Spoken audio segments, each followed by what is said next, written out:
Part 50. Across the Heavens, Marvel's Mechanical Hunter. Author, De Chuan-Chi. Chapter 492. As soon as the sound fell, a sharp barking sound suddenly came from the darkness behind the four people. Then first two scarlet red dots appeared, and then a large number of red dots appeared. After a while, red dots appeared behind the four people, and then ouch ouch the howl sounded. Then, a large number of black shadows rushed out and swarmed towards the Rainbow Bridge. Suddenly, they are the most ferocious space dog unit under Thanos. The reason why this army is said to be ferocious is that although they are an intelligent race, their IQ is not very high. They are particularly fierce in fighting and are not afraid of death. Just look at their madness when attacking Wakanda in Avengers 3, Infinity War, and you will know that this force is composed entirely of space dogs. How crazy and brave, not afraid of death. Now, attacking Asgard's Rainbow Bridge, these space dogs still perform well. Although their combat effectiveness is only slightly stronger than those of Chitauri cannon fodder, they are more unafraid of death than the Chitauri and know how to cooperate in combat.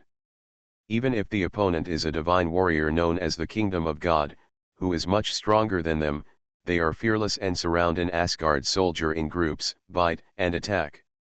After the densely packed space dogs, there was a dense roar of apes, and then the sound of heavy footsteps sounded. A large group of ugly but tall and strong ape-like creatures appeared in ugly and crude armor. Holding huge battle axes, metal rods, and other weapons in their hands, they charged at Heimdall and others. After them, a large number of egg-shaped aircraft appeared, which were the mercenaries hired by Thanos and Ronan's troops. Enough, just these are enough to destroy Heimdall's defense line. Facing such a terrifying force of Thanos, the defenders led by Heimdall only lasted less than 10 minutes before being overwhelmed. After leaving countless corpses behind, the remaining people, led by Heimdall, retreated to the end of the Rainbow Bridge to join Thor's front. And what about Thor? Looking at the space dogs, giant apes and Ronan's troops that charged later, not only were they not afraid at all, but they excitedly raised the storm axe in their hands with one hand and shouted loudly. "Warriors of Asgard, follow me to kill the enemy. Let the glory of Asgard spread throughout the 9 realms today, go for it." As soon as the sound fell, Thor jumped up suddenly, his body flew high into the sky, lightning flashed on his body, and his eyes turned into 2 blue light balls. He held the battle axe high in both hands and fell heavily into the charging space. Among dogs and apes.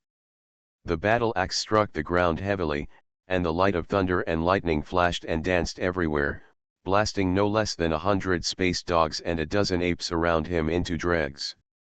The sounds of boom, crack, thunder crack, woof, hiss, are mixed together. Seeing Thor's bravery, Asgard's soldiers raised their weapons and cheered excitedly, then they all howled and rushed out, swarming towards the enemies crowded on the Rainbow Bridge. When Heimdall saw this, he felt no excitement or joy in his heart. He was worried about the 4 black generals who had not yet taken action. Because of the strength of the 4 black generals, even there is no certainty of victory. What he is most worried about is the appearance of the 4 black generals. Does it mean that the most ferocious and violent overlord in the universe, Thanos, is also coming? If Thanos really comes, can they withstand Thanos' attack? Thor may not know the evil name of Thanos, but he and Odin have fought together for thousands of years. How could he not know the strength of Thanos? Although Thanos is not strong enough to compete with Odin, no one in Asgard can beat him except Odin. It can be said that there is no need for these cannon fodder like scum. Only Thanos and his 5 obsidian generals can take action to destroy everyone in Asgard. Not long after, what he was worried about happened. Just when Thor was leading the Asgard soldiers to kill, the 4 ebony maws came out from behind the crowded space dogs and apes. As soon as the 4 people came out, they dispersed. Ebony Maw was responsible for dealing with Thor, and the other 3 were responsible for dealing with the main combat forces following Thor. These people are all loyal to Thor, and they are also the most powerful people in Asgard except Heimdall. Among them, there were also Valkyrie, and the Valkyrie Legion led by her, who were later beaten to the point of becoming autistic and hid on the planet Sokka. Just the action of these four people restrained Asgard's main combat power. Then, if Thanos really comes, can Asgard still be able to defend it?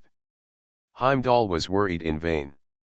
Because during the battle, he saw the person he least wanted to see. He was tall and strong, wearing a golden battle armor. He was holding the unique-looking Tyrant Butcher knife with 2-meter-long blades at both ends, which made the entire universe fearful. Looking at Thanos walking slowly step by step, Heimdall's heart beat wildly, and the fear in his heart could not be increased. He shouted crazily in his heart, "Who can come to save Asgard, save the 9 realms, and prevent Thanos from destroying Asgard?" At this time, he couldn't help but think of Odin's instructions. When Asgard suffers a devastating blow, remember to call Yejuju over. This human has extraordinary abilities. Perhaps only he can save Asgard and prevent the 9 realms from being destroyed. Unfortunately, although he remembered Odin's instructions, he could not summon Yejuju to come, and he could not even notify Yejuju. Because, although he could watch and call any creature in the 9 realms in Asgard, he needed to stand in the teleportation array of the Rainbow Bridge and insert his sword into the eye of the array. At this time, he could not get through the dense enemies and return to the teleportation array of the Rainbow Bridge. It's over, it's all over now. Asgard is about to be destroyed today when he guards it. At this time, he regretted very much, regretting why he did not summon Yejuju when he found the enemy invasion again.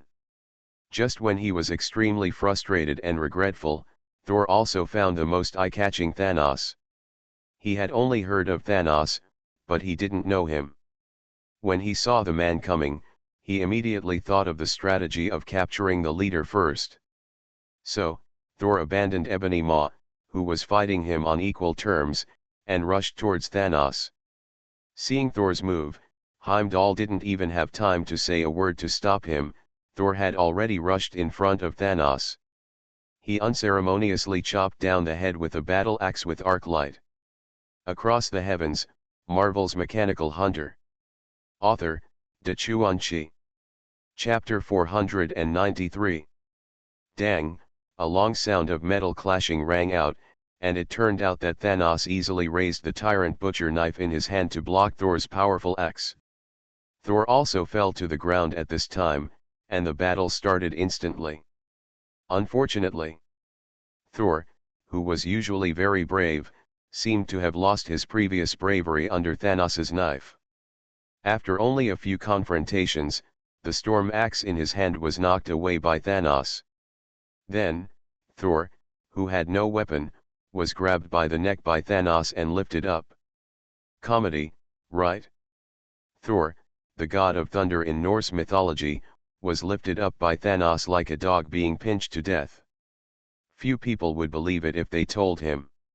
The capture of Thor immediately caused a sharp drop in the morale of Asgard, and the battle was quickly ended by Thanos' army. In addition to the dead Asgardians, the rest were people who fled Asgard like Valkyrie. At this time, Yejuju knew nothing about this, and he didn't know that Thanos' army would invade the Earth in the next moment. He was very happy that Shuri and the other two were about to successfully synthesize energy, because as long as they could synthesize energy, they could start manufacturing laser railguns on a large scale. With this powerful weapon, he was more confident in dealing with Thanos' army. On Asgard, Thanos started a massacre. In addition to Thor, who was trampled under his feet like a dead dog, his mother Frigga and Loki did not escape Thanos' murderous hands. However, Frigga is dead, but Loki is not so sure. Odin's treasure house was opened by the Black Order, and Thanos also got the Infinity Gauntlet and the Reality Stone. After getting what he wanted, Thanos did not kill Thor, who became like a walking corpse after seeing his mother and brother die, but exiled him to space and let him destroy himself. Afterwards, Thanos sent the Black Order to Earth to find the whereabouts of the other 3 gems, while he found a place to put on the glove to install the gems. Coincidentally, the place he found was where Odin imprisoned the fire giant king, Surtur. Thanos' arrival immediately gave the imprisoned Surtur hope of freedom, and he asked Thanos for help. Surtur's request for help just met Thanos' wishes. Do you think he came here for the Infinity Gauntlet? Wrong. The Infinity Gems can be installed on the glove anywhere, so why come here? Of course, he wants to subdue Surtur as his subordinate. Hearing Surtur's request for help, Thanos raised his gloved left hand and gently stroked it. Without even looking at Surtur, he said, "Why should I let you out? What's in it for me? Wow, Thanos, you and I were both defeated by Odin. Shouldn't we share the same hatred? Let me go, I have a reason to go out." Haha. The reason, isn't it the eternal flame? Tisk, you don't know yet. The eternal flame was given away by Odin. What did you say? Surtur was immediately angry, and the flames on his body exploded like an explosion, and he asked angrily, I know where that person is. I can also help you get the eternal flame back, but why should I let you go? After hearing this, Surtur was silent for a while and then said, Tell me. What do you want me to do? If you become my subordinate, I will let you out and help you find the eternal flame again. I will only give you 10 seconds. If you agree, I will let you out. If you don't agree, you will have to wait until the day when Asgard collapses and is destroyed before you can be free. After hearing this, Surtur fell silent again, obviously considering whether to agree to Thanos' conditions. After all, he was once a king, how could he easily surrender to Thanos? Thanos didn't even raise his head. While stroking his gloves, he slowly spoke. 10, 9, 8, 7, 2. No need to count, I promise you. Just counting to 2, Surtur eagerly agreed to Thanos' conditions. Obviously, he also understood that as long as he didn't agree, Thanos would leave Asgard without hesitation. But he couldn't leave here unless someone could remove the restrictions placed on him by Odin, or someone could destroy Asgard. But now that Thanos is here, can there still be people alive in Asgard? The answer is naturally no. As a hero of that era, Surtur knew Thanos' character too well. Whenever he occupied a planet, there would be a massacre, otherwise the weapon in his hand would not be called a tyrant's butcher knife. Since there was no one, naturally no one could open the restrictions on him, and he had no chance to leave Asgard, and he had no chance at all.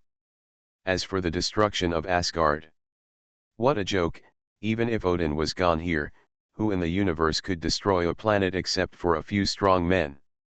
And wanting to leave here and find the eternal fire was his obsession, and he couldn't give up.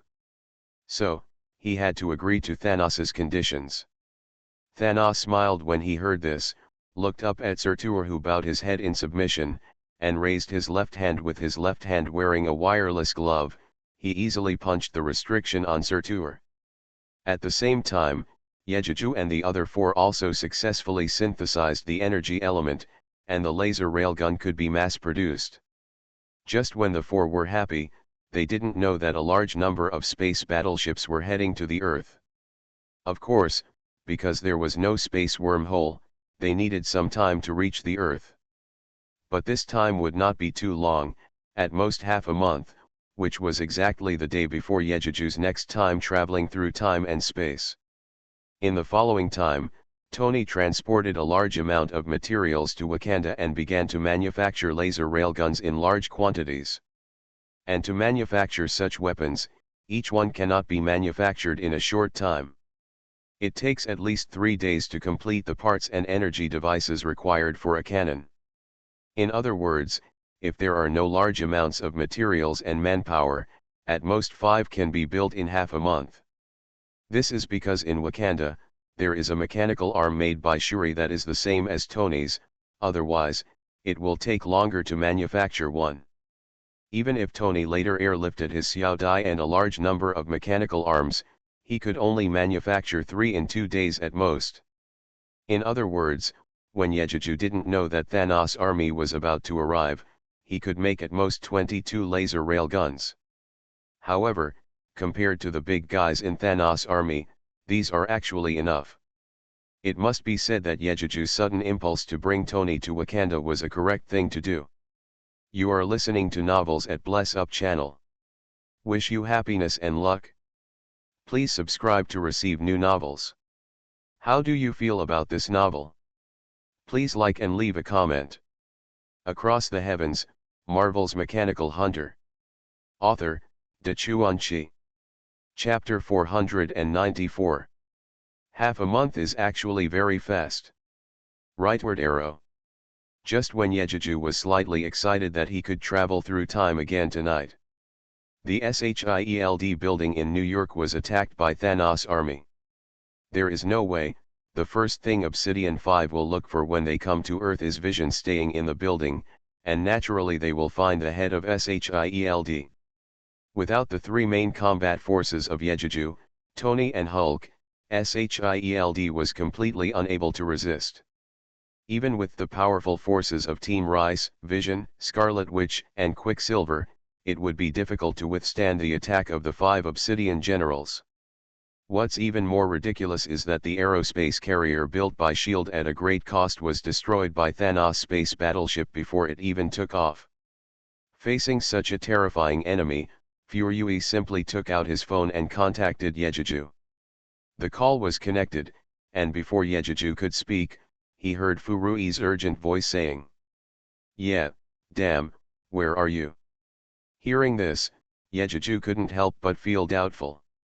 When he heard the fierce gunshots and intermittent gunshots coming from the phone, Yejuju immediately knew something was wrong and hurriedly said, "Tony, Banner, and I are all here in Wakanda, Director Fury, what happened?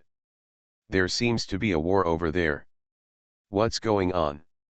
Damn it! Why are you there at this time?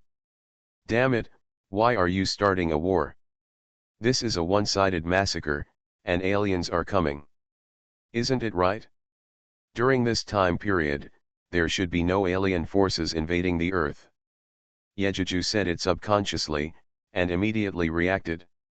Thinking of the possibility of Thanos arriving early, he couldn't help but change his face and asked hurriedly, "Damn it, Fury, tell me, who is leading the team?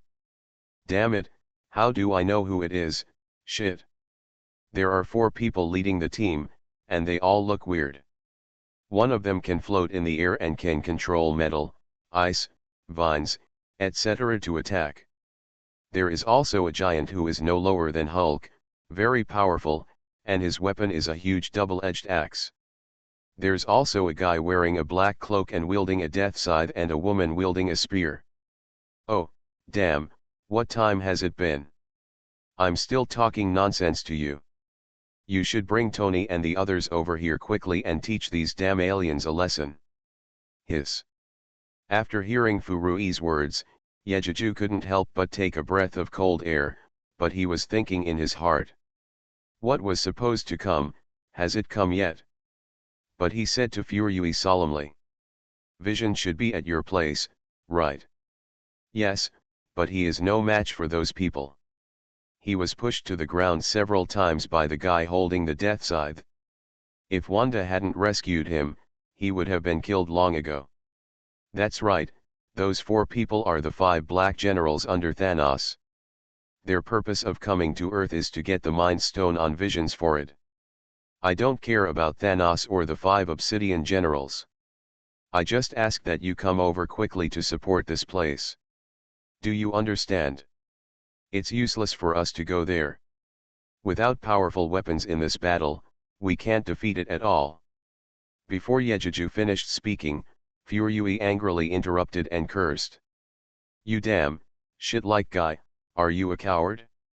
You gave up before the fight even started? What the hell?" This time, before he could finish his curse words, Yejuju interrupted him coldly. "That's enough, Director Fury. I'm not your subordinate, and I won't let you curse me, do you understand? Taking a breath and suppressing the annoyance in his heart, Yejuju didn't wait for Furui to speak again and continued. I have built a large number of laser cannons in Wakanda specifically for dealing with aliens. You ask Team Me and the others to bring Vision to Wakanda and I will take care of those alien beasts. Having said this, Yejuju never forgot to add. Besides, New York is not suitable as a battlefield, but Wakanda is. That's it, you should quickly inform Team Me and come to Wakanda. After speaking, Yejuju hung up the phone without waiting for Furui to speak. Because he didn't have time to spend time with Fury, he still had a lot of preparations waiting for him before the arrival of the 5 Obsidian generals and Thanos. As soon as he hung up the phone, Yejuju contacted Sky. When the call was connected, before Sky could speak, Yejuju said. Sky, the situation is urgent. You contact Parker immediately. I will ask Tony Platoon's plane to pick you two up and come to me, it's time to fight. After saying that, Yejuju hung up the phone and said to Tony and Banner, who had only half understood what they heard. Aliens have invaded the Earth. The enemy is very powerful. It is an enemy at the level of a universe overlord.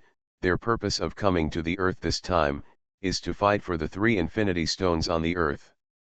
Get ready for war. After saying that, Yejuju glanced at Surui who was standing aside and said. I'm sorry Shurui, I selfishly set the battlefield in Wakanda, hoping to get Wakanda's help. Because there are no warriors anywhere like the warriors of Wakanda. Them better suited to help us defeat those alien beasts. Yejuju's words were immediately recognized by Surui. Without thinking, he proudly puffed up his chest and said. You are right, there is no place where people are more suitable to fight than our Wakanda warriors. I will go and inform my father and brother, and ask them to inform the warriors of each tribe to come and prepare to fight the aliens. After saying that, Shurui ran out in a hurry. Looking at Shurui who was leaving, Tony looked at Yejuju with contempt and said. You are really good at fooling people. You just let this girl go to inform the old king of Wakanda. Hearing this, Yejuju sighed helplessly and said. I can't help it, Tony. It's really only here that is suitable for fighting those aliens, because there are vast land and sparsely populated here, so there will not be so many innocent people hurt in the fight. Only here can more warriors participate in the battle. You have to understand that no matter how powerful we are, there are only a few of us. It is impossible to kill so many aliens. You also know that those American soldiers are not so reliable, right? Tony actually understood what Yejuju said, and he said that just to tease Yejuju. Hearing this, Tony apologized with a bad face. I know, yeah, I was just joking. After a pause, Tony asked solemnly. What should we do next, yeah?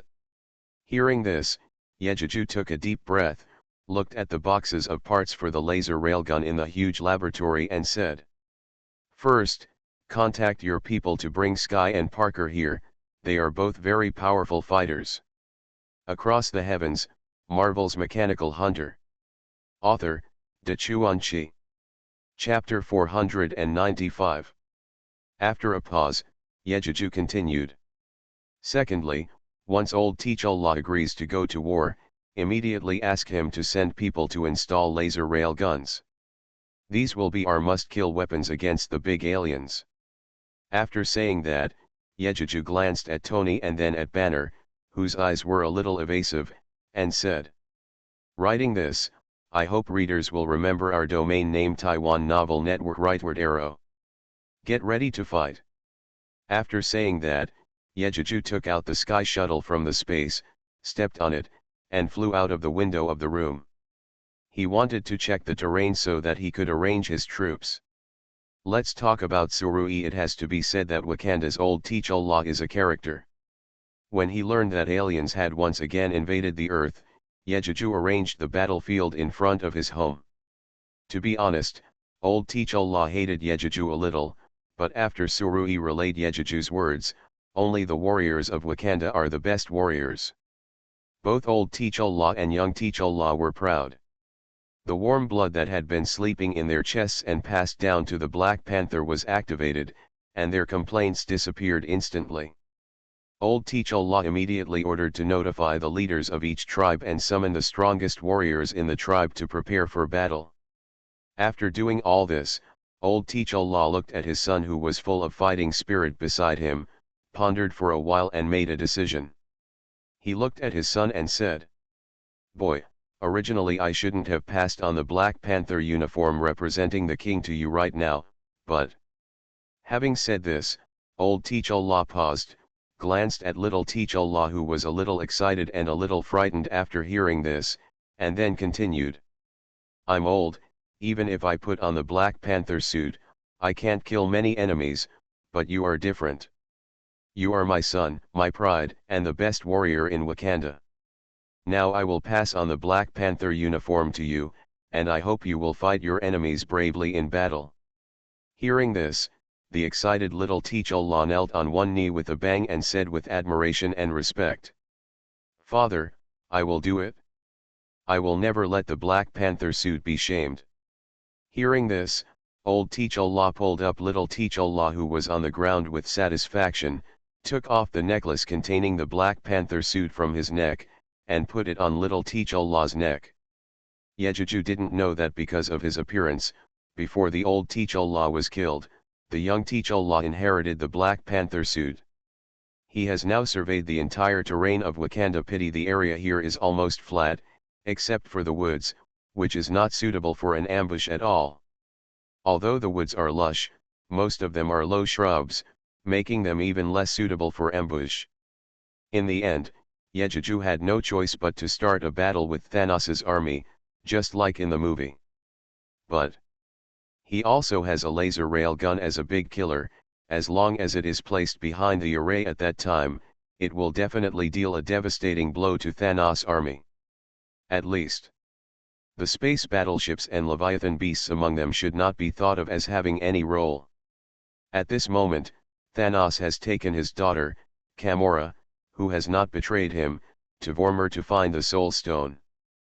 But Thanos still doesn't know that with this death, he will lose his most beloved daughter. On Earth, Fury hesitated for a moment after finishing the phone call with Yejuju. Should we believe Yejuju's words and let Team Me take Vision and the others to Wakanda and move the battlefield there? However, he only hesitated for a few seconds. Looking out the window at the alien space battleships filling the sky, the strange aliens all over the ground, and the soldiers and civilians who were constantly being killed by aliens. The next second he made the decision to let Team Me take Vision with them head to Wakanda now.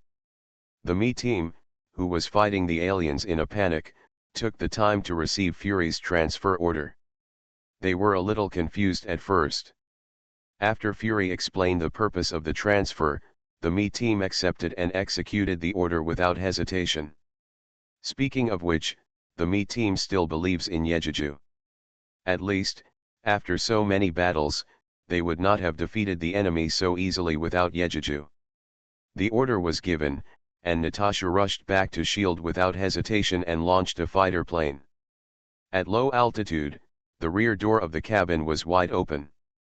While flying the fighter plane to avoid alien attacks in the sky, he notified the Me team through the headset that they should get on the plane quickly.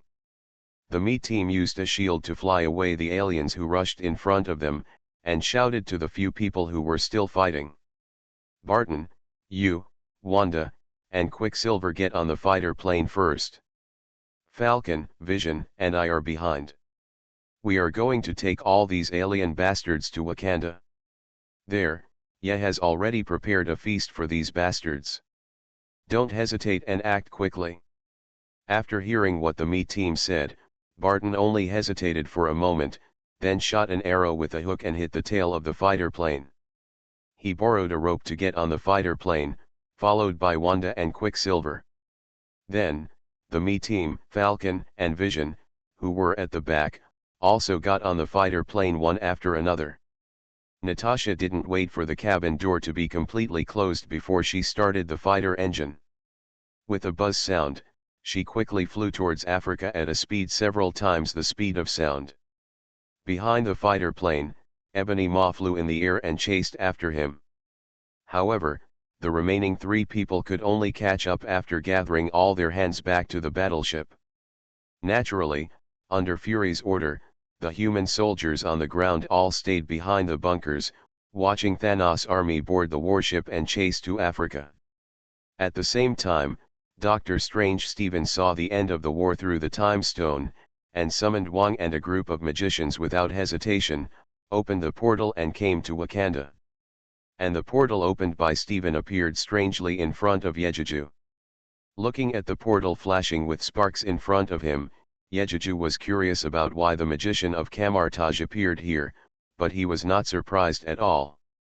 He knew that the Time Stone had recognized Stephen, and the biggest advantage of the Time Stone was that it could see the past and the future in the long river of time. It was not surprising that he would appear here at this time. Sure enough, the next second Stephen walked out of the portal wearing his magic cloak, followed by the Fat Wong and a group of magicians. Seeing Yejuju, Stephen looked at Yejuju seriously for a long time, then stretched out his hand and said, "Hello, yeah.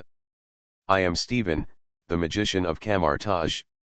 Behind me are Wong and other magicians. We are here to help you defeat Thanos' army." "Well, hello, Stephen, I'm glad to see you.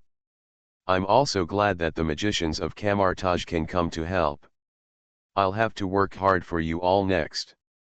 After that, Yejuju led a group of secret magicians to the castle of Wakanda. Across the Heavens, Marvel's Mechanical Hunter. Author, Dachuan Chi. Chapter 496. On the road, Yejuju, who was walking side by side with Stephen and Wong, asked curiously, "Stephen, can you tell me, what have you seen in the long river of time?" Hearing this, Stephen's feet suddenly stopped, and he was shocked. The time gem can see the secret of the past and future. Only he and Guyi know it. How did Yejuju know? Taiwan Novel Network Rightward Arrow. Although he was surprised in his heart, Stephen still said, "Originally there were many endings, but after you appeared, the ending was very good. Certainly what I saw doesn't mean it can't be changed. So we still can't take it lightly." Hearing this, Yejuju thought to himself, "Is it really true?" He said, "Of course, I won't relax just because the ending is good. I will treat our enemies with caution." At this moment, the sound of the plane's engine came from the sky. Yejuju looked up and saw that it was the Stark Group's plane. He knew that Sky and Parker were coming, so he stood there and waited. After a while, the plane landed on the ground. As soon as the door opened, Parker and Sky were seen running towards the side in a hurry. Yejuju waved to them as a greeting. When the two came to him, he waved to interrupt what they wanted to say, and led everyone towards the castle. In front of the castle, Wakanda soldiers were installing and debugging laser rail guns under the instructions of Tony and Shuri, and teaching them how to lock onto a target and launch an attack. It has to be said that the female palace guards of Wakanda are really trusted by T'Challa. The old T'Challa gave them the important task of operating these laser rail guns. From this, it can be seen that these female guards they are much valued by T'Challa. Yejuju didn't care who operated the cannon, as long as he could fire the cannon and hit the target accurately. After introducing Stephen and others to old T'Challa, Yejuju looked at everyone and was about to do some mobilization in front of the station. The roar of airplane engines came from the distant sky again. Everyone looked up and saw S.H.I.E.L.D.'s fighter planes flying over quickly.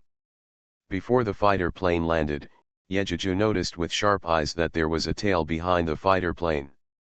Looking at the appearance of the tail and the face like a shoehorn, Yejuju recognized this person at a glance as the most powerful ebony throat among the 5 obsidian generals. What else is there to say? Ever since he awakened his spiritual power in the devouring starry sky, he had been thinking about having a good fight with Ebony Maw. When he saw the true master appearing, he could not hesitate anymore. With the thought in the next second, the battle armor covered his whole body, and the escape sky shuttle flew behind him. Yejuju jumped into the air with a whoosh, and faced Ebony Throat, who was chasing after him. The two approached quickly in the air, and Yejuju took the lead in attacking 100 meters away. Although the people on the ground were far away from the sky, they could still see clearly. I saw the sky escape shuttle suspended behind Yejuju, disintegrating in an instant, and 23 shining golden blades scattered like a flower, and shot toward the Ebony Throat 100 meters away. Ebony Throat also noticed Yejuju flying up. Seeing that he could still fly into the air with the ability of his armor, he had the idea of scorning Yejuju in his heart.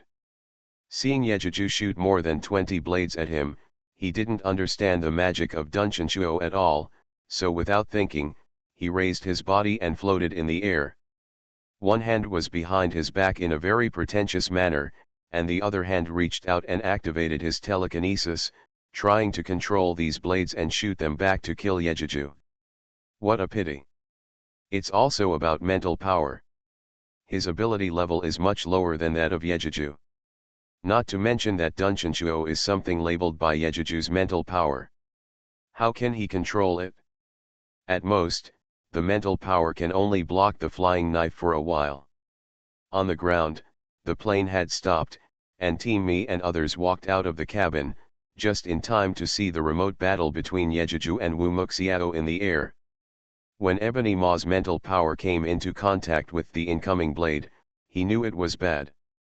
Because he found that his mental power could not control these blades at all.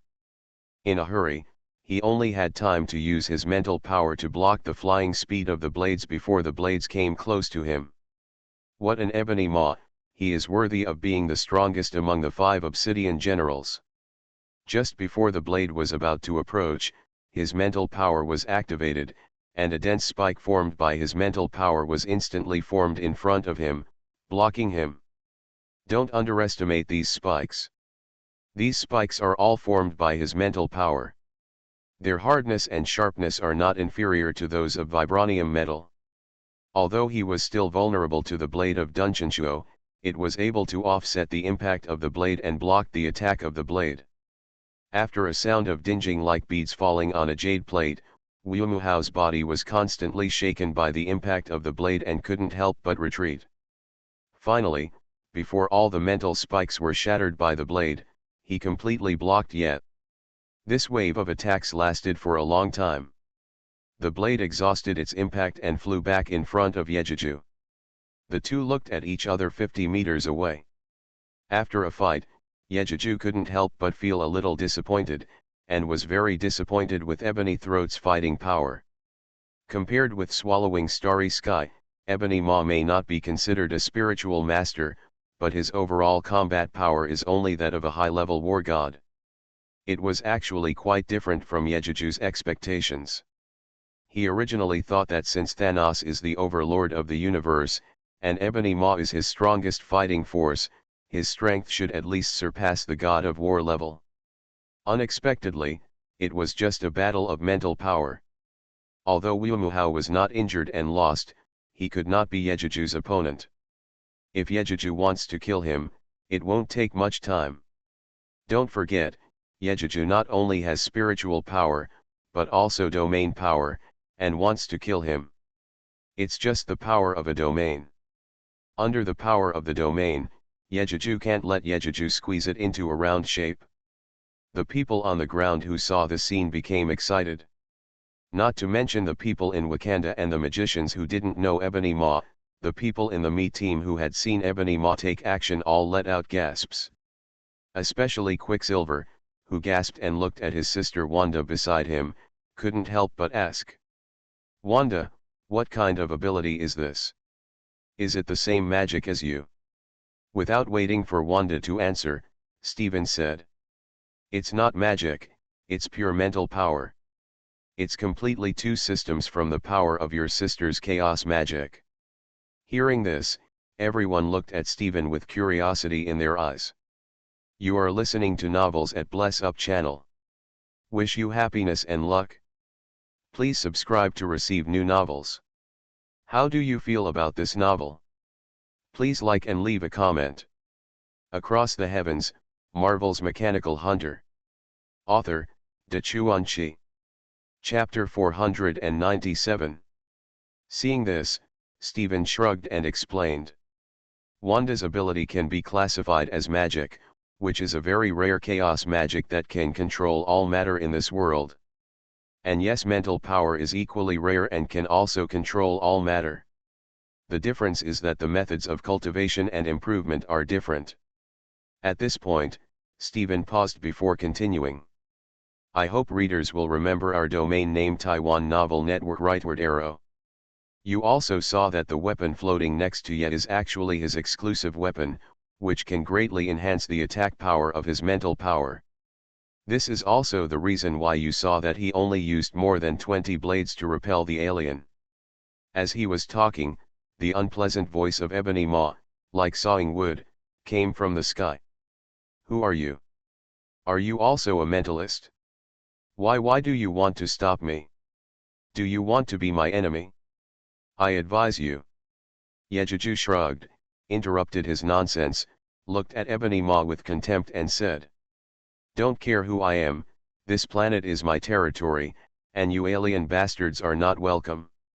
Since you are a dog, I will beat you to death like a dog if you come. Ha ha, ha ha, ha ha. Ebony Maw's unpleasant laughter sounded, and it stopped after a long while. He looked at Yejuju and said calmly. Do you know who you are talking to? You are so shameless. Do you think you have won by repelling me when I was careless? It's ridiculous. I haven't. Unable to listen to Ebony Maw's long-winded words, Yejuju disappeared without saying a word with a whoosh sound, and suddenly appeared in front of Ebony Maw. At this time, the Sky Escape shuttle also turned into a mountain drilling cone and attacked Ebony Maw. In fact, Yejuju was afraid of being bewitched by Ebony Maw's language magic, so he didn't want to listen to Ebony Maw's nonsense. Don't say it, Yejuju really guessed it right, this is the precursor of Ebony Maw's attempt to cast language magic on Yejuju. There is no way, although Ebony Maw's language magic is magical, it can't take effect immediately. The main function of his language magic is to bewitch people's hearts and control their minds. But this is not something that can be done overnight, it takes a process, which is why Ebony Maw often chatters in battle. Unfortunately, Yejuju didn't give him a chance to speak at all. He just said a word and was attacked by Yejuju at close range. This is also because Yejuju's speed is too fast. When Ebony Maw found Yejuju, Yejuju was already beside him, and he didn't have time to react. Feeling the terrifying power of the drill cone, Ebony Maw was terrified and immediately used telekinesis to control everything on the ground to block in front of him. In an instant, everyone on the ground saw. Yejuju suddenly appeared in front of Ebony Maw, and the weapon suspended above his head turned into a huge cone, spinning at high speed, it was about to pierce Ebony Maw's body. Ebony Maw waved his hands one after another, and the trees and boulders on the ground flew up from the ground and blocked him. This was not over yet, Ebony Maw also summoned vines and mental spikes out of thin air to defend himself. The vines twisted and entangled Yejuju and the drill cone in the air, trying to control both of them. Unfortunately, he underestimated Yejuju's own strength and the terrifying attack power of the drill cone. The drill cone stabbed down fiercely, blocking Ebony Maw. Whether it was vines, boulders, or trees, they were shattered into pieces at the first contact, and a series of explosion-like roars came out in the air. Ebony Maw felt that he could not resist the drill cone, and his body quickly flew back. Unfortunately, he was wrong again. He was wrong from the moment he started chasing Captain Me and the others to Wakanda. He shouldn't have faced Yejuju and the Sky Shuttle alone. Not to mention the terrifying power when the Sky Shuttle turned into a mountain drill, even Yejuju's own strength and speed were not comparable to Ebony Maw, a wizard who was good at wisdom. Moreover, Yejuju never thought of using his own strength to crush Ebony Maw. His goal was to kill Ebony Maw as soon as possible and reduce a powerful helper of Thanos. This time, Ebony Maw was in tragedy. His strength and strength were not as good as Yejiju's. His speed and speed were not as good as Yejiju's. Even his mental power was not as good as Yejiju's. Even his best language magic was ruthlessly interrupted by Yejiju before he could perform it. What else can he do? Facing Yejiju's overwhelming attack, Ebony Maw could only desperately use his mental power to try to block Yejiju's attack. Boom, boom, boom. Loud noises rang out from time to time, and boulders and trees were constantly smashed between the two of them, and dust, gravel and wood chips filled the sky, blocking everyone's sight. Although the battle between the two could not be seen clearly, it did not prevent everyone from swallowing their saliva in shock. Among them, Wanda and Vision, who were the most powerful, were particularly shocked. Both of them were energy attacks, but compared with Yejiju, they were much worse in terms of power and effect. In fact, Wanda underestimated her own chaos magic. She is not yet fully powerful, and the power of chaos magic has not been fully exerted. Otherwise, even if she cannot beat Yejiju, she will not be defeated by Yejiju.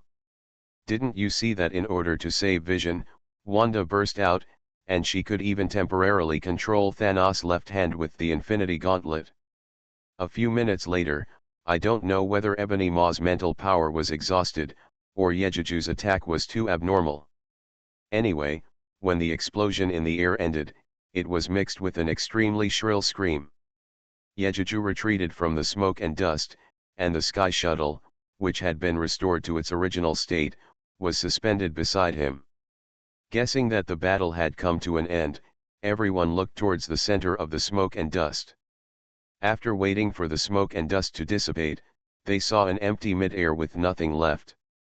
It was Ebony Maw who was hit by Yejiju's drill cone, and his body was completely blasted into dust.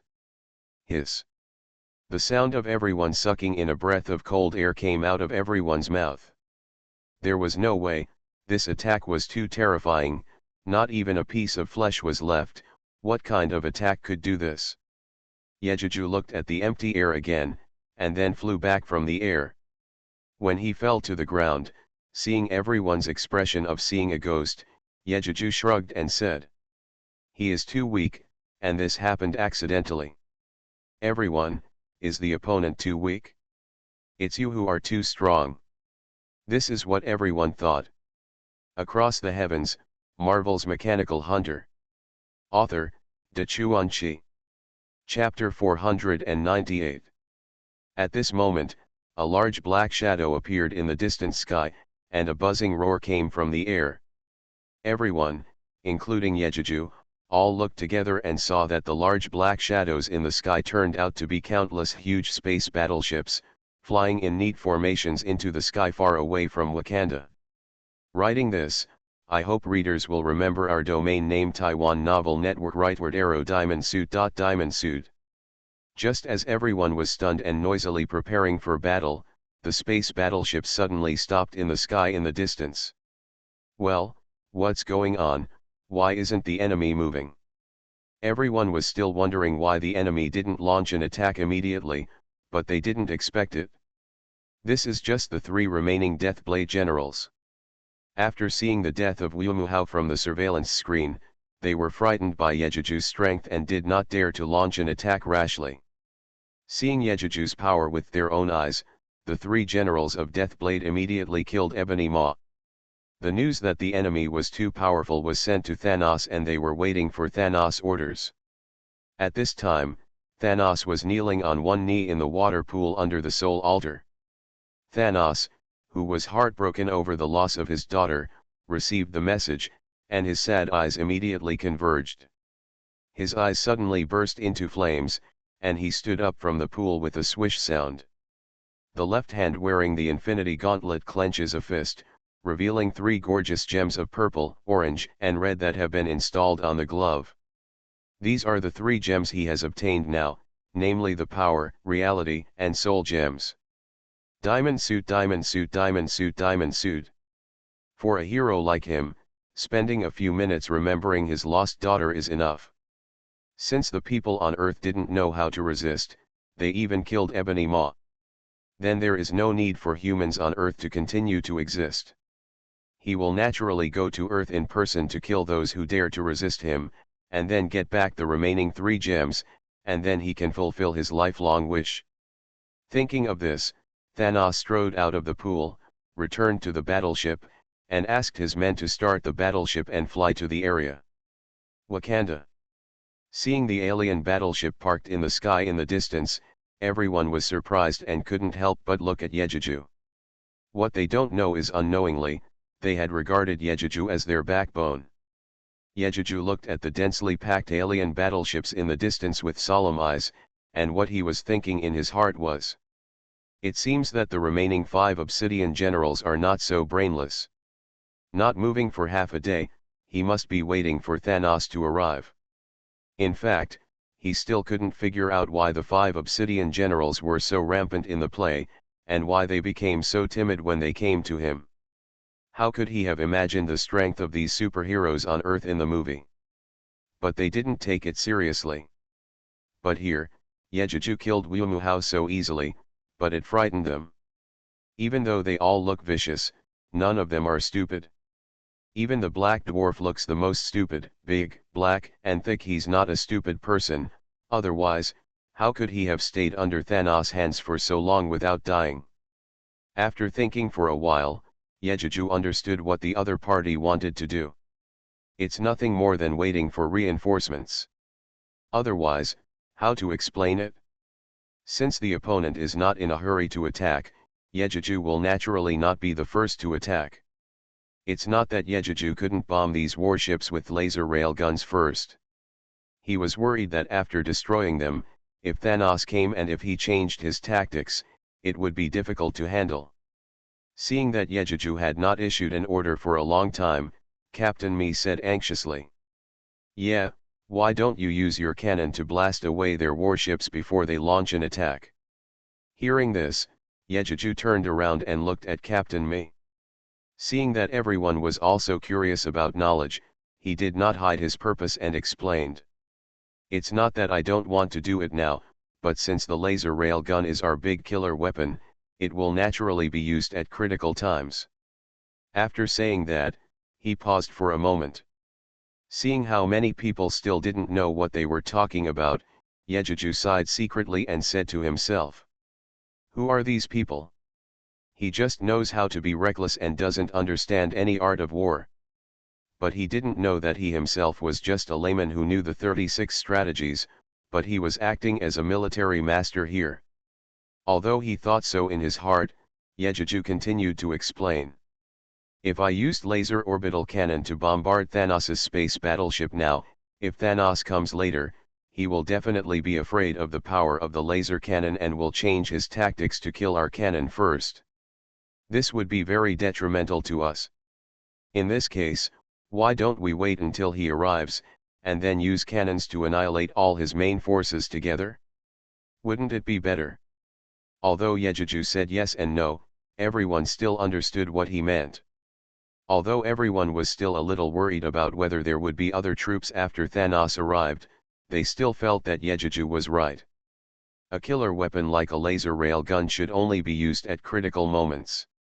Yejuju did not expect that when Thanos arrived, his laser railgun would be the first to be used. It was used on the fire giant King Suturt, who was rescued by Thanos.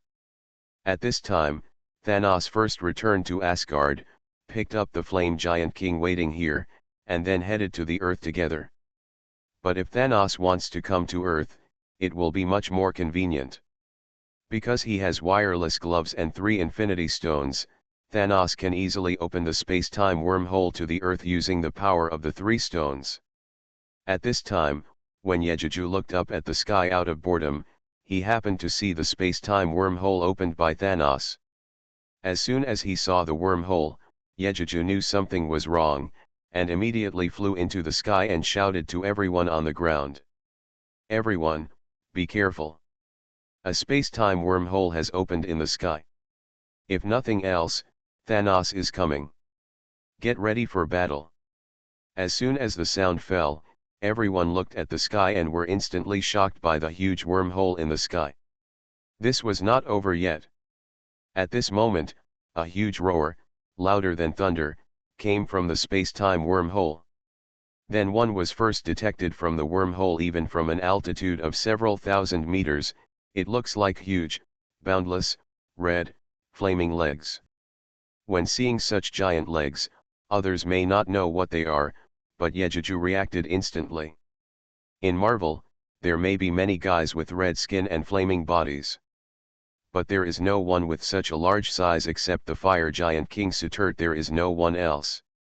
It was also at this time that Yejuju remembered it indifferently. Now that Thanos has come to Earth, then has Asgard been destroyed by him?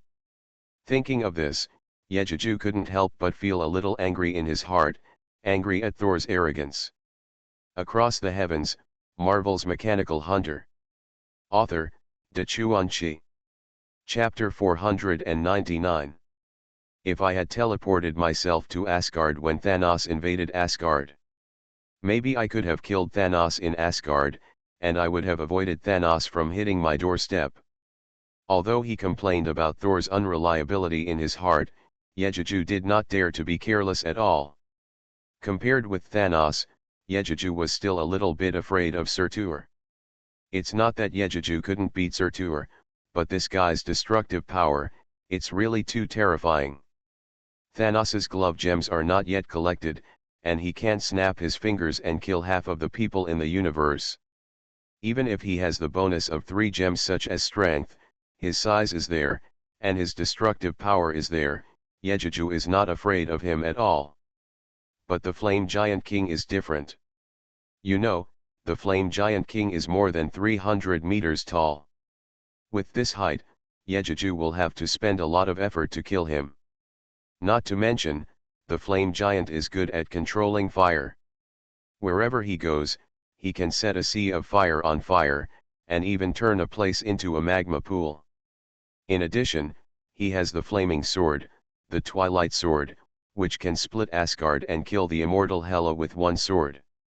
Yejuju is really afraid that the Flame Giant King will split the earth with one sword and bring all the magma from the ground to the surface. Having said so much, Yejuju actually didn't think of the key point. That is, he thinks too highly of the Flame Giant King. Although the Flame Giant King in the movie can split Asgard with one sword as soon as he appears, it is because he has the blessing of the eternal fire, which has such a destructive power.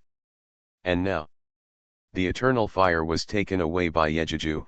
How can he still have such destructive power?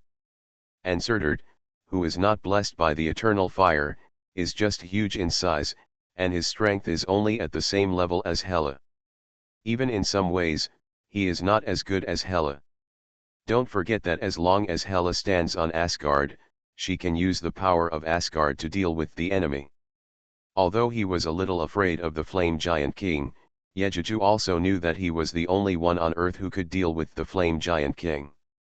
There was no way, Yejuju could only fly high in the sky, trying to stop the Flame Giant King in the sky, so that this guy would not fall to the ground, and the Twilight Sword would chop the ground open. Surtur's huge body had already drilled out of the wormhole in the sky. Before he could see the situation on the ground clearly, he felt his very familiar breath coming towards him. This breath was nothing else but what he had been thinking about, the breath of the eternal fire. The reason for this was that there was an inexplicable connection between him and the eternal fire. Even if the eternal fire was absorbed and transformed by the space after being obtained by Yejuju, the breath of the eternal fire still remained. Even though Yejuju did not open the ice and fire domain at this time, Surtur, who was familiar with the eternal fire, still felt the breath of the eternal fire from Yejuju. Feeling that the eternal fire was on Yejuju, looking at this tiny human in front of him who was not even as good as an ant, Surtur was surprisingly angry. What is the eternal fire? It is the supreme artifact of the fire giants. Even after it was taken away by Odin, even Odin could not use the eternal fire and could only store it in the treasure house. But the human in front of him has integrated the eternal fire into his body. This made him very angry and confused at the same time. Confused about why can Yejuju integrate the eternal fire into his body? You know, even he, the king of the fire giants, can only wear the skull mask of the eternal fire on his head. Thinking of this, Surtur suddenly reacted with horror, and an uneasy thought came to his mind. Could it be that this tiny human in front of him has been recognized by the eternal fire and has become the true master of the eternal fire? When Surtur thought of this possibility, he was terrified beyond measure. He even had the idea of turning around and drilling back into the wormhole to get away from Yejuju. But the resentment of being imprisoned by Odin for a long time, and his obsession with the eternal fire, made it impossible for him to escape without a fight. What's more, he only felt the breath of the eternal fire from the human in front of him, but he didn't actually feel the threatening breath from Yejuju. In this case, Surtur suddenly had hope in his heart again. Could it be that after killing the human in front of him, he could get the eternal fire again? As soon as this thought came up, it occupied Surtur's entire brain uncontrollably. Faced with such a temptation, how could Surtur retreat? Standing in the sky, Surtur waved the flaming twilight sword in front of him. With the sound of the flames burning, he said to Yejuju, who was flying over, in a dull voice, "Human, hand over the eternal fire in you, and I will not kill you. Otherwise, I will burn you to ashes with the twilight sword and kill all humans on this planet." Before he finished speaking, he was greeted by the mountain drill that Yejuju had taken the lead in attacking. The mountain cone rotated at high speed, causing a whooshing sound, and pierced toward Surtur's heart rapidly. Snort! Surtur's disdainful roar rang out in the sky, and then the sword of twilight in Surtur's hand brought out a stream of flames, and struck the mountain cone with one sword. When a loud sound like a bell came out, followed by an explosion like a fire spraying oil, and then Surtur said, "Yeah," a muffled groan sounded. In the sky, sparks visible to the naked eye were flying around, and huge air waves violently scattered and impacted from the contact point between the diamond cone and the sword of twilight. The fear in Surtur's heart was simply unspeakable, even though he seemed to have easily blocked the attack from the mountain cone. But the frightening force on the mountain cone made this arm numb. "Who are you? Tell me." Surtur stood high in the sky, staring at Yejuju with eyes burning with flames, and asked. He was so shocked. He was shocked that Yejuju could integrate the eternal fire into his body, not to mention that such a weak body contained a power even more powerful than a giant dragon. After just one meeting, Surti became afraid of Yejuju. In his opinion, it is impossible for human beings to have such strength. Then, the human being in front of him must have an extraordinary background, and of course he had to ask clearly. You are listening to Novels at Bless Up channel. Wish you happiness and luck. Please subscribe to receive new novels. How do you feel about this novel? Please like and leave a comment. Across the Heavens, Marvel's Mechanical Hunter. Author, Dachuan. Chapter 500. Yejuju's heart was filled with grooves at this time, and he had serious doubts about Surtur's strength. Obviously in the movie, as soon as Surtur appeared, Hela and Asgard were killed with one sword. Why are you so weak when it comes to yourself? Is it so hard to even block a blow from my own mountain cone? When is the power of the mountain cone comparable to that of a planet? Taiwan Novel Network Rightward Arrow. But he didn't want to think that in reality, even Hela was no match for him, and even Odin treated him with courtesy and asked to come to him. Without the blessing of the eternal fire, Surtur was defeated by Odin. He's just a tall, powerful giant who can emit fire, so naturally he's a bit weak. After testing Surtur's strength, Yejuju was no longer afraid of Surtur. Hearing this, he hummed and said disdainfully, "Don't worry about who I am. I would like to advise you, go back to wherever you come from, otherwise, the earth will be your burial place, understand?" What? You dare to threaten the Lord of Fire, Surtur, a mortal? Are you looking for death? Being so slighted by Yejuju, Surti immediately became angry and shouted loudly. Yejuju was also angry when he said he was looking for death. Originally, he could have let Surtur go as long as he had the sense to leave. After all, Surtur had no hatred towards him, so there was no need to kill him. In fact, this is not because he is soft-hearted, but because this guy is very thief. It is nothing more than knowing. Although Surtur was not as strong as expected, if he wanted to kill him, he would have to waste a lot of effort from Yejuju. The point is, it also exposed Yejuju's many trump cards. For example, the power of ice and fire domain. He didn't want Thanos to find out all his details before facing Thanos. Since Surtur was ignorant, Yejuju would not be polite to this guy and would seek death, then let him die. He did what he thought of, and Yejuju once again over-controlled the drill cone and launched an attack on Surtur. This time, not only was it drilled into the mountain, but Yejuju himself also joined the attack. The hands of the armor turned into two sharp swords, and Yejuju rushed out behind the mountain cone. Surtur saw the mountain cone attacking in front of him again. He had suffered a loss once, so he didn't dare to be careless. He waved the sword of twilight in his hand and slashed hard at the mountain cone. There was another dang sound, and before the shock wave caused by the impact had completely spread, Yejuju had already rushed to his side and slashed out with both swords without any courtesy. Dang, dang, tisk tisk. Two sounds rang out in succession, but the sword struck Surtur's right hand holding the sword. Although it did not cut off Surtur's right hand holding the sword as Yejuju thought, it also cut into his hard and stronger right hand. Rock metal skin muscle. Ah, damn you, human being. Surtur howled in pain when the two knives were cut into his muscles and skin, and cursed Yejuju loudly. He kept slapping his hands, and the sword of twilight threw out flames and slashed at Yejuju's body. Yejuju naturally knew how powerful the sword of twilight was, so how could he take the sword forcefully? At this moment, the advantage of being small and fast is revealed. Yejuju just accelerated his turn and dodged Surtur's sword. He also left two knife marks on Surtur's thigh. Ah, you damn coward, don't you dare to fight me head on? You lowly reptile. Surtur cried out in pain again, but there was nothing he could do about Yejuju, so he could only scream helplessly.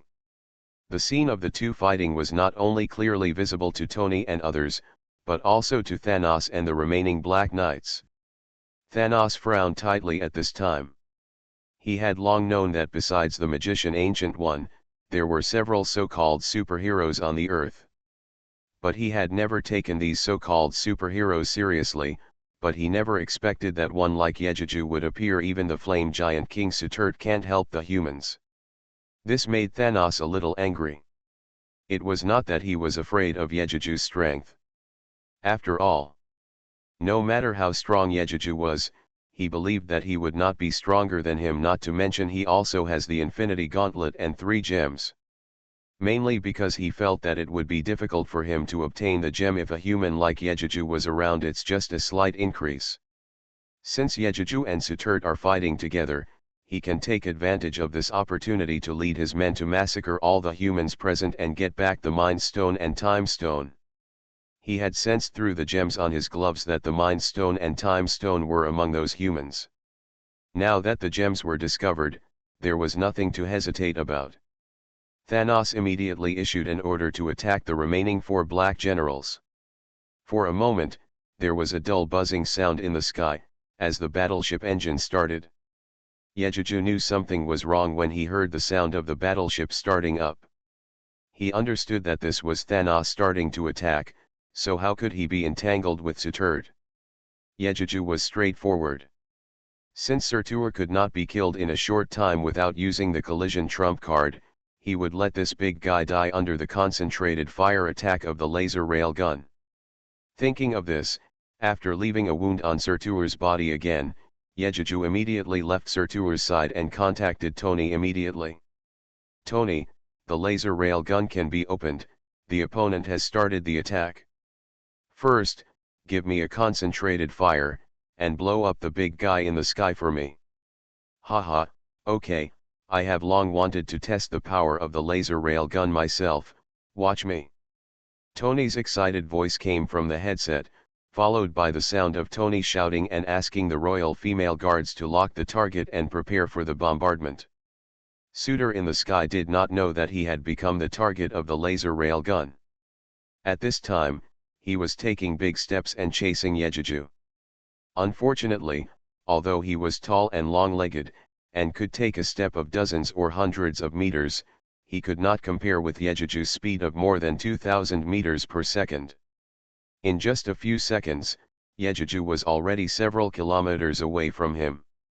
At this moment, Sutert suddenly trembled with flames all over his body, and felt the danger coming. Sutert, who didn't know why, hurriedly turned around to look in the direction of the danger, but saw more than 20 white spots flashing on the ground. Across the heavens, Marvel's Mechanical Hunter. Author, Chuanchi. Chapter 501.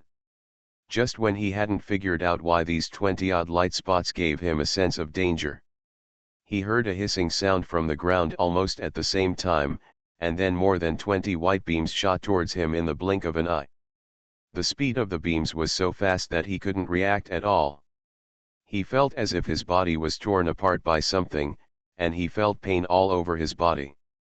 Surtur couldn't help but scream loudly in pain. But to outsiders, it was more than 20 beams that hit Surtur's tall body in the sky at the same time. Then the white light became stronger, covering the sky, including Surtur's huge body, in a dazzling white light ball. The white light only lasted for a short 2 seconds. When the white light dissipated, Surtur's figure could no longer be seen in the sky. Taiwan Novel Network rightward arrow circled M. Only a huge sword burning with flames was left, falling rapidly from the air to the ground. Seeing that only the Twilight Sword was left after a round of attacks, Yejuju chased after the Twilight Sword while being excited about the power of the laser railgun. He wanted to put away the Twilight Sword. Although he and his mechanical pets could not use the sword normally due to their size, the system might have a way to decompose and melt it into a suitable weapon. Even if it cannot be melted, wouldn't it be good to keep it as a collection? Chasing the Twilight Sword and falling to the ground in the huge pit created by the Twilight Sword, Yejuju put the Twilight Sword into the space amid the splashing of soil and gravel. Not surprisingly, there was no prompt from the system, and Yejuju had no time to ask the system why, because Thanos' army has launched an attack. The attack method of Thanos' army is still the same as in the movie. On the ground, there are dense space dogs, Chitauri, and giant apes rushing in the front. In the low sky, Ronan's egg-shaped aircraft is flying closely behind. Slightly higher than the egg-shaped aircraft, countless Leviathan beasts are flying, making deafening howls. And those space battleships are scattered and hovering in the sky at an altitude of several thousand meters. The energy cannons in front of the battleships began to gather energy. A buzzing sound that made Yejuju uneasy sounded in the air. Looking up and seeing this scene, Yejuju had a bad feeling. In the movie, although there has been no scene of Thanos' space battleship attack, it is like a laser railgun that gathers energy, so the power of the attack must not be small. He was a little worried. With the energy barrier developed by Surui, could it block the attacks of so many space battleships? Thinking of this, Yejuju hurriedly said to the headset, "Tony, hurry up, don't let those space battleships open fire. Surui's energy shield can't stop the bombardment of these guys." In fact, there was no need for Yejuju to remind him. After all, Tony was also an expert in weapons research and development, and he had already seen this. Long before Yejuju discovered and reminded him, Tony asked the royal female guards who operated the laser rail gun to aim at a space battleship, lock the target and prepare to fire. Just as Yejuju's reminder came out, he heard a series of hissing sounds, and more than 20 beams of light had already shot at the space battleship in the sky at a high speed. Just when the beam was about to hit the battleship's attack was also launched. Unlike the hissing sound emitted by the laser rail gun, the battleship's energy gun emitted a hum, boom. A loud noise came. As expected, a green light shield suddenly flashed on the hull of the space battleship, blocking the attack of the light beam. As expected, the shield was blown apart by a shot of the laser railgun, revealing the huge hull of the battleship. Unfortunately, the laser railgun also used up its energy and could not hit the hull in time, so Yejuju could not realize his idea of destroying a space battleship with one shot. The attack of the space battleship also hit the energy shield on the ground, but the difference was the attack of the battleship blasted out shining balls of light on the surface of the shield. After the entire light shield flickered and trembled violently for a few times, it was still strong and did not collapse. Seeing this, Yejuju exhaled heavily, stood up and flew back to the front of his team, and released all the mechanical pets without hesitation. Even though they had seen Yejuju summon mechanical creatures out of thin air many times, this moment still shocked everyone, including Tony. Even Tony, Parker, and Sky, who were familiar with Yejuju, were still shocked by the scale. A 20-meter-long mechanical two-headed dragon was flying in the sky, and there were 10 drones. On the ground stood an 8-meter-high mountain-like three-headed giant mechanical dog that was 20 meters tall, and a few remaining mechanical dogs formed an attack formation. The remaining liquid robots, Yejuju's Mount Zufeng, and Tony's sports car transformers stood together to form an attack formation. Behind them were the superhero teams led by Team Me. Among them were T'Challa in a Black Panther suit and Spider-Man Parker in a red and blue suit, as well as Sky, who was wearing plain clothes and was trembling with excitement for the first time in battle. Behind them, the Camartage Wizards led by Doctor Strange, scattered behind Steven and Wong, and formed a formation. The weapons in their hands were also varied, with sticks and swords ready for battle. Behind them was the Wakanda camp, and they were divided into several teams. There was a border tribe wearing cloaks, which could form an energy shield after the actual combination, and riding rhinos. There was a mining tribe with thorns on their upper body, revealing a strong upper body with knotted muscles, and with strange patterns on their bodies and holding spears. There was also the Jabari tribe, which was the most powerful, with fur on their bodies, and each of them looked like a little giant, but the weapon in their hands was a stick. As for the royal female guards, they all followed behind Black Panther, lined up in a neat queue, holding vibranium-made spears in their hands, ready to follow Black Panther to charge and kill the enemy at any time. At this time, Sky was so excited that she couldn't speak. She could finally fight side by side with Yet. It would be strange if she wasn't excited.